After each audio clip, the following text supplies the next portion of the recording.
پناہ مانگتا ہوں میں اللہ کی شیطان مردود سے، اللہ کے نام سے جو بڑا مہربان نہایت رحم فرمانے والا ہے۔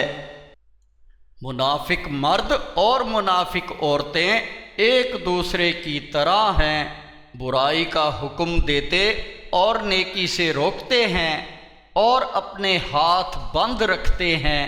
وہ اللہ کو بھول چکے ہیں اور اللہ بھی ان کو بھول چکا ہے۔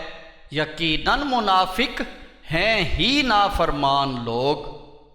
اللہ نے ان منافق مردوں اور منافق عورتوں اور کافروں سے جہنم کی آگ کا وعدہ کیا ہے، جہاں یہ ہمیشہ رہنے والے ہیں۔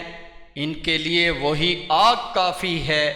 اللہ نے ان پر لعنت کی ہے اور ان کے لیے ہمیشہ قائم رہنے والا عذاب ہے۔ تم منافق لوگ بھی اپنے سے پہلے لوگوں کی طرح ہو، جو تم سے زیادہ طاقت والے اور زیادہ مال اور اولاد والے تھے۔ انہوں نے اپنے حصے کے مزے لوٹ لیے اور تم نے بھی اپنے حصے کے مزے لوٹ لیے، جس طرح تم سے پہلے لوگوں نے اپنے حصے کے مزے اڑائے تھے، اور تم بھی جھوٹی بحثوں میں پڑے رہے جیسے وہ پڑے رہے۔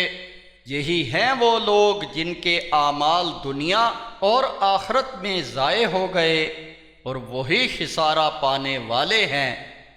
کیا ان کے پاس ان سے پہلے لوگوں کی خبر نہیں پہنچی، یعنی قوم نوح اور عاد اور سمود اور قوم ابراہیم اور اہل مدین اور الٹی ہوئی بستیوں کی؟ ان کے پاس ان کے رسول واضح نشانیاں لے کر آئے، پھر اللہ ایسا نہ تھا کہ ان پر ظلم کرتا، بلکہ وہ خود ہی اپنے اوپر ظلم کرتے رہے۔ اور مومن مرد اور مومنہ عورتیں ایک دوسرے کے دوست ہیں، بھلائی کا حکم دیتے ہیں، برائی سے روکتے ہیں، صلاۃ قائم کرتے ہیں، زکوٰۃ ادا کرتے ہیں، اور اللہ اور اس کے رسول کی بات مانتے ہیں۔ یہی وہ لوگ ہیں جن پر اللہ رحم فرمائے گا۔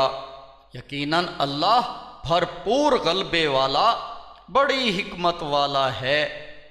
اللہ نے مومن مردوں اور مومنہ عورتوں سے ایسی جنتوں کا وعدہ کیا ہے جن کے نیچے نہریں بہہ رہی ہیں، وہ وہاں ہمیشہ رہنے والے ہیں، اور ان ہمیشہ رہنے والی جنتوں میں پاکیزہ رہائش گاہوں کا وعدہ ہے، اور اللہ کی رضا تو سب سے بڑھ کر ہے۔ یہی سب سے بڑی کامیابی ہے۔